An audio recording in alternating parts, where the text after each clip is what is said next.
किसी मुल्क के बादशाह अपने कुछ सैनिकों के साथ जंगल की सैर कर रहे थे। तभी बादशाह अपने वजीर से कहते हैं, हमें जोरों की भूख लगी है, जल्दी से हमारे लिए खाना लगाया जाए। जी हुजूर। वजीर खाना लेने चला जाता है। तभी बादशाह की नजर एक दरख्त पर बैठे बंदर पर पड़ती है, जो बादशाह को बेतहाशा देखे जा रहा था। तभी बादशाह उस बंदर को देखकर कहते हैं, लगता है ये बंदर भूखा है। वजीर, उस बंदर को भी कुछ खाने को दे दो। जी हुजूर। इतना कहकर वजीर उस बंदर के पास खाने के लिए कुछ केले लेकर जाता है, लेकिन तभी वो बंदर उस केले को लेने से मना कर देता है और एक पत्थर से जमीन पर कुछ लिखता है। ये देख बादशाह कहता है, ये बंदर क्या कहना चाहता है, जरा हमें पढ़कर बताओ। हुकुम, इसमें लिखा है कि ये बंदर भी आपकी तरह शाही खाना खाना चाहता है। जैसे दस्तरखाना आपके लिए लगाया गया है, वैसे ही इसे भी चाहिए। अच्छा, ऐसी बात है। ये बंदर हमें मामूली मालूम नहीं होता। जाओ, इसके लिए भी ऐसे ही दस्तरखाना लगाया जाए और शाही दावत पेश की जाए। बादशाह के कहने पर वजीर वैसा ही करता है और बंदर के लिए शाही दावत तैयार की जाती है। कुछ देर बाद बादशाह खाना खा लेते हैं और कहते हैं, ये बंदर अभी तक गया नहीं, इसे क्या चाहिए? मालूम नहीं हुजूर, लगता है ये हमारे साथ रहना चाहता है। ऐसा है तो इसके लिए भी सोने की जगह तैयार की जाए। ये सुन एक बार फिर से बंदर जमीन पर लिखता है, जिसे पढ़ते हुए वजीर कहता है, मेरे आका, ये बंदर कह रहा है कि इसे जमीन पर नहीं बल्कि आपकी तरह तंबू में सोना है। ठीक है, इस बंदर के लिए भी ऐसा ही तंबू लगाया जाए।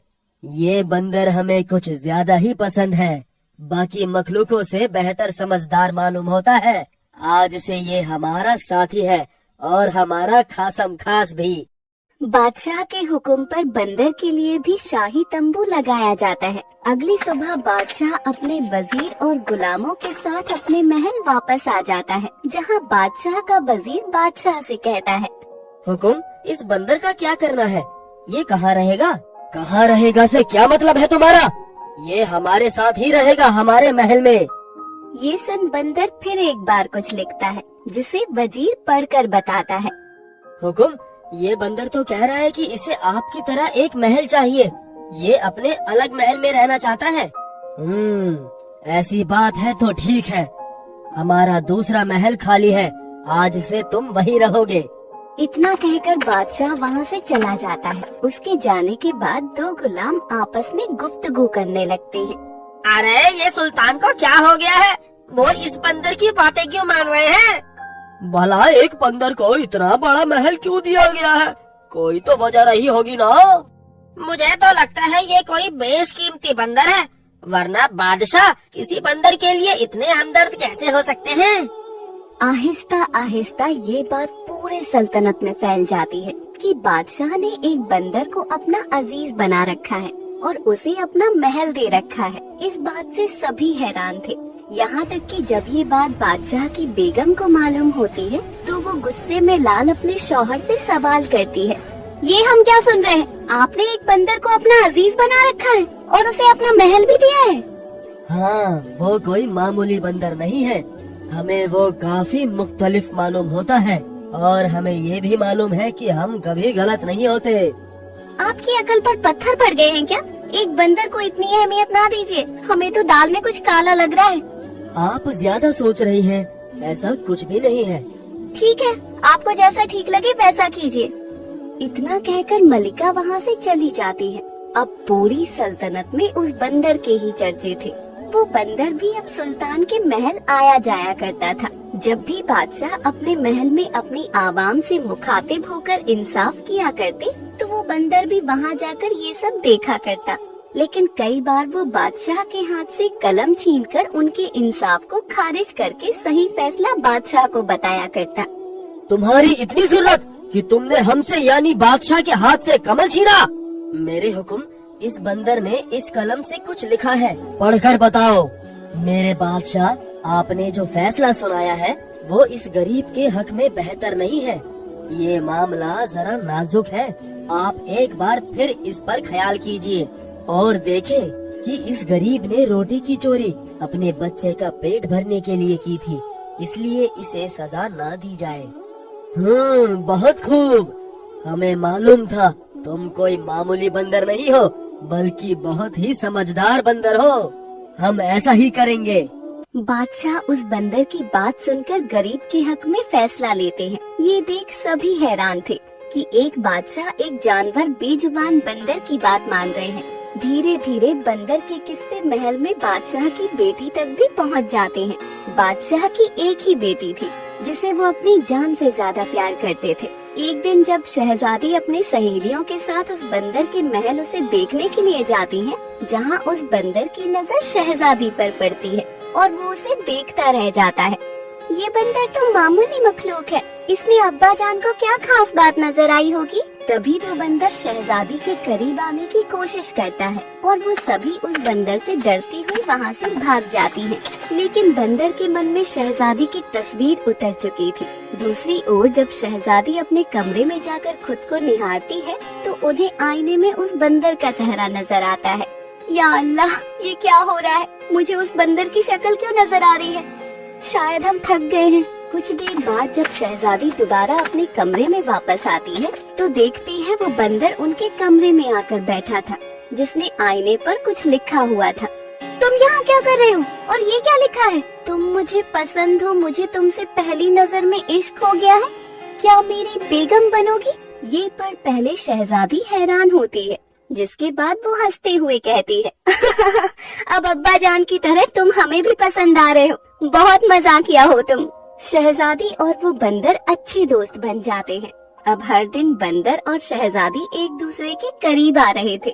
ये बात एक दिन वजीर बादशाह से। बादशाह, एक बेहद अजीब वाक्य सुनने को मिला है। क्या बात है, बताओ। सुनने को मिला है कि कुछ रोज से वो बंदर शहजादी के कमरे में आया जाया करता है। मामला कुछ ठीक नहीं है। ये तुम क्या कह रहे हो? भला ऐसा कैसे हो सकता है? बादशाह, ये तो आप उस बंदर से ही मालूम करें। ये जो अफवाहें हैं वही बताएगा अब।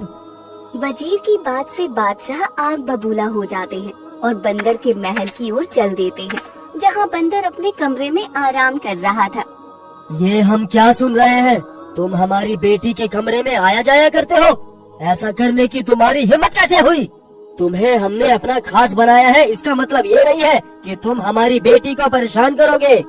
जिसके बाद बंदर बड़ी ही चालाकी से बादशाह की तलवार उसकी मयान से निकालकर बादशाह के गले पर तान देता है और दूसरे हाथ से जमीन पर लिखता है, जिसमें लिखा होता है, अगर बादशाह ने अपनी बेटी की शादी उस बंदर से नहीं करवाई तो बंदर बादशाह की जान ले लेगा और ऐसा करने में उसे जरा भी वक्त नहीं लगेगा। ये सुन बादशाह घबरा कर कहता है, ये तुम क्या कह रहे हो? भला ऐसा कैसे हो सकता है कि एक बंदर और एक इंसान की शादी हो जाए? मैंने तुम्हें अपने बराबर का दर्जा दिया और तुम मेरी ही जान के दुश्मन बने बैठे हो। इतना कहकर एक बार फिर से वो बंदर लिखता है, अगर तुमने मेरी बात नहीं मानी तो मैं तुम्हारी जान ले लूंगा, लेकिन तुम्हारा मुझ पर बहुत एहसान है, मैं नहीं चाहता तुम्हारी जान लूं। तुम मुझे सोचने के लिए कुछ वक्त दो, मैं कल सुबह तुम्हें अपना फैसला सुनाऊंगा। ये सुन बंदर अपनी तलवार हटा देता है और बादशाह अपने महल में वापस आ जाता है। अरे अब क्या करूं समझ नहीं आ रहा। अगर ये बात मैंने बेगम को बताई तो वो पूरी सल्तनत सर पर उठा लेगी। पूरी रात बादशाह की इसी सोच में गुजर जाती है कि इस मुश्किल से कैसे निकला जाए। वो उस बंदर को मार भी नहीं सकते थे क्योंकि वो बेहद ही शातिर बंदर था, वो किसी के हाथ नहीं आता था। अगली सुबह बादशाह अपनी बेटी के कमरे में जाकर उससे पूरा वाक्य जाहिर करके कहते हैं, मेरी बच्ची, मैं चाहता हूँ कि तुम मेरे बाद अपनी माँ और अपना बेहद ख्याल रखना। लेकिन ये आप क्या कह रहे हैं अब्बा जान? अल्लाह न करे ऐसा कभी हो। बेटी, अब मैं क्या बताऊँ? मैं एक बेहद बदनसीब बाप हूँ जो अपनी बेटी की हिफाजत भी नहीं कर सकता। फिर क्या फायदा इस बादशाह का जो अपनी बेटी की ही हिफाजत ना कर सके। मैंने सोचा है कि एक बंदर से अपनी जान से प्यारी बेटी की शादी करवाने से अच्छा है मैं अपनी जान ले लूं। अब्बा, ये आप कैसी बातें कर रहे हैं? मुझे बताएं क्या मसला है? बादशाह अपनी शहजादी से पूरा वाकया जाहिर करते हैं। अस्तगफिरुल्लाह अब्बा जान, ऐसा ना कहिए, आपके बाद इस सल्तनत का क्या होगा? हमारा क्या होगा? आप मेरी बात मानिए, उस बंदर को इस निकाह के लिए मंजूरी दे दीजिए, बाकी सब आप अल्लाह पर छोड़ दीजिए। अपनी बेटी के काफी समझाने पर बादशाह उसकी बात मानकर शहजादी के निकाह के ऐलान का फरमान पूरी सल्तनत में करवा देता है। ये बात जब मलिका को मालूम पड़ती है तो वो उन्हें एक कमरे में कैद करवा देता है, जिसके बाद शहजादी और उस बंदर का निकाह किया जाता है। निकाह के बाद ना चाहते हुए भी मलिका को अपनी बेटी और बंदर को अपनाना पड़ता है। मैं कैसी माँ हूँ जो ये जुल्म होते हुए ना रोक पाई। मेरी बच्ची की शादी एक बंदर से हो गई, मैं उसकी जवानी ऐसे जाया नहीं होने दूंगी। एक बंदर और इंसान का कोई मेल नहीं है, मैं उस बंदर को नहीं छोड़ूंगी। यहाँ निकाह के बाद शहजादी बहुत खुश रहती थी, जो कि दिन में अपने अब्बा के महल में रहती तो रात में अपने शौहर के महल में। एक दिन उस बंदर को मारने के इरादे से मलिका भेष बदलकर बंदर के महल में पहुंच जाती है, जहां रात के वक्त शहजादी अपने कमरे में किसी से हंस कर बातें कर रही थी। ये आदमी कौन है जिससे मेरी बेटी हंस कर बातें कर रही है? मलिका दरवाजे से झांक कर देखती है, जहां एक सुंदर आदमी बैठा हुआ था और कमरे के बाहर बंदर की खाल पड़ी थी। अच्छा, तो ये बात है, यानी ये कोई बंदर नहीं है, ये एक इंसान है। लेकिन जब मेरा दामाद इतना सुंदर है तो इसे बंदर की खाल पहनने की क्या जरूरत है? ऐसा करती हूँ, इस खाल को जला देती हूँ ताकि ये दोबारा कभी बंदर ना बन सके। इतना कहकर मलिका बंदर की खाल जलाने लगती है। दूसरी ओर शहजादी का शौहर भी धीरे धीरे जलने और गायब होने लगता है, जिसे देख शहजादी परेशान हो जाती है। शहजादी जल्दी से बाहर आती है तो अपनी माँ को चमड़ी जलाते हुए देख चिल्ला पड़ती है, ये आपने क्या कर दिया अम्मी? अपनी बेटी का सुहाग मिटा दिया। ये तो क्या कह रही है बेटी? मुझे नहीं मालूम था ऐसे करने से दामाद जी गायब हो जाएंगे। मैं उनके बिना कैसे रहूंगी? उस दिन के बाद से ना शहजादे और ना ही शहजादी का कोई पता चलता है। शहजादी अपने शौहर की तलाश में जोगन बन जाती है। एक दिन वो एक पेड़ के नीचे बैठ जाती है, जहाँ दो परिंदे आपस में बातें कर रहे थे। वो उनकी बात सुन लेती है। मैंने सुना है इस सल्तनत के शहजादे बहुत अमीर है, किसी ने उन्हें जला दिया है। हाँ, मैंने भी सुना है, लेकिन अभी तक उनका इलाज मुमकिन नहीं हुआ है। होगा भी कैसे? जले के निशान जो है, जब तक उसके शरीर पर इस पेड़ की पत्तियां लगाकर मालिश न की जाए वो ठीक नहीं होगा। उन दोनों परिंदों की बात सुन शहजादी समझ गई थी कि वो उसका शौहर ही है। शहजादी जल्दी से अपना भेष बदलकर उस पेड़ की पत्तियां लेकर जाती है। एक तबीब बनकर उनके महल में शहजादे का इलाज करती है। पूरे 10 दिन तक खिदमत करने के बाद शहजादे को होश आता है और उन्हें अपनी बेगम की याद आती है। तब तक शहजादी वहाँ से अपने महल लौट चुकी थी। वक्त काफी गुजर चुका था। शहजादा बादशाह के महल आता है, जहाँ बादशाह अपनी बेटी के गम में बीमार थे और शहजादा बादशाह को बताता है कि वो वही बंदर है जो कभी राजा का दोस्त था। हमें तो यकीन ही नहीं हो रहा कि तुम वही बंदर हो, यानी हमारे दामाद हो। हमें अपनी बेगम से मिलना है, वो तो ना जाने कब से आपका इंतजार कर रही है। बादशाह के कहने पर शहजादा उसी महल में जाता है जहाँ वो बंदर बनकर रहता था, जहाँ शहजादी उनका इंतजार कर रही थी। मुझे मालूम था तुम मुझे यही मिलोगी। तुम आ गए? मैं कितने सालों से तुम्हारा इंतजार कर रही थी। ये तो मेरी अंगूठी है, तुम्हारे पास कैसे आई? तुम तो मुझे छोड़कर चले गए थे। मैं तुम्हारी तलाश में तबीब बनकर तुम्हारा इलाज कर रही थी। तुम्हारी माँ ने तो मुझे मार ही दिया था, लेकिन एक दफा भी नहीं पूछा कि मैं बंदर कैसे बना। शहजादा शहजादी को अपने इंसान से बंदर बनने की दास्तां बताता है, जहाँ वो गलती से एक बच्चे पर तीर चला देता है और उसके बूढ़े दादा जान उस शहजादे को इंसान से बंदर बनने की बद्दुआ दे देते हैं। लेकिन शहजादे को जब अपनी गलती का एहसास होता है तो वो रो रो कर माफी मांगता है और दादा जानों से कहते हैं जब तक एक लड़की सच्चे दिल से उसे नहीं चाहेगी और निकाह नहीं करेगी तब तक शहजादा एक बंदर बनकर ही अपनी जिंदगी गुजारेगा। बस यही थी मेरी कहानी। अब मैं आपको यहाँ से अपने साथ लेने आया हूँ। मैं अपने शौहर के साथ जाना पसंद करूँगी। इस तरह शहजादा और शहजादी अपनी जिंदगी सुकून से गुजारते हैं। अर्शी एक बहुत ही नटखट और शरारती लड़की थी। शरारत में कभी कभी वो कुछ भी कर जाती थी और उसकी माँ हमेशा उसे समझाती रहती। एक दिन की बात है, अर्शी अपने घर के आंगन में खेल रही थी। तभी उसे अपने घर के आंगन में लगे पौधों पर एक तितली दिखाई देती है और उसे देखकर उसे शरारत करने की सोचती है। तितली, ये तितली तो कितनी सुंदर है, मैं अभी इसे पकड़ती हूँ। और फिर वो जल्दी से घर के अंदर जाती है और एक कांच का ग्लास लेकर उस तितली को पकड़ने की कोशिश करती है, पर वो उसे पकड़ नहीं पाती। ओहो, ये तितली तो पकड़ में ही नहीं आ रही, ऐसे तो मैं इसे पकड़ नहीं पाऊंगी। लेकिन जैसे ही वो तितली फिर से फूल पर आकर बैठती है तो वो जल्दी से उसे बोतल में बंद कर देती है। लो, कर दिया बंद। बड़ा इधर से उधर उड़ रही थी ना, अब उड़ कर दिखाओ। बेचारी तितली बोतल में बंद होने के कारण उड़ नहीं पा रही थी और वो फड़फड़ाने लगती है। तितली को इस तरह से फड़फड़ाते हुए देखकर उसे बड़ा मजा आ रहा था। ये अब आया ना मजा, कैसा लग रहा है बोतल में बंद होके, अब उड़ो उड़ो। वो ये कहते हुए बहुत खुश होती है और तितली को अपने कमरे में ले जाकर टेबल पर रख देती है। तभी इतने में ही उसकी माँ उसके लिए खाना लेकर आती है और जब वो तितली को बोतल में बंद देखती है, अर्शी, ये क्या मजाक है, भला तितली को भी कोई बंद रखता है। और फिर उसकी माँ तितली को उड़ाने के लिए बोतल खोलती है। माँ, इसे उड़ाओ मत। उसकी माँ बोतल खोल देती है और उसे उड़ा देती है। बोतल में से निकलते ही वो तितली फिर से उड़ जाती है। माँ, आपने उस तितली को क्यों उड़ाया? कितनी मुश्किल से मैंने उसे पकड़ा था, आपने उसे उड़ा दिया। क्या तुम बंद कमरे में रह सकती हो? अगर मैं तुम्हें कमरे में बंद कर दूं, तुम्हें कैसा लगेगा जो तुमने इस बेचारी तितली को यूं बोतल में बंद करके रख दिया? क्या माँ, आप कुछ भी कहती हैं? आप मुझे कमरे में बंद करके नहीं रख सकती, क्योंकि मैं तो आपकी बेटी हूँ।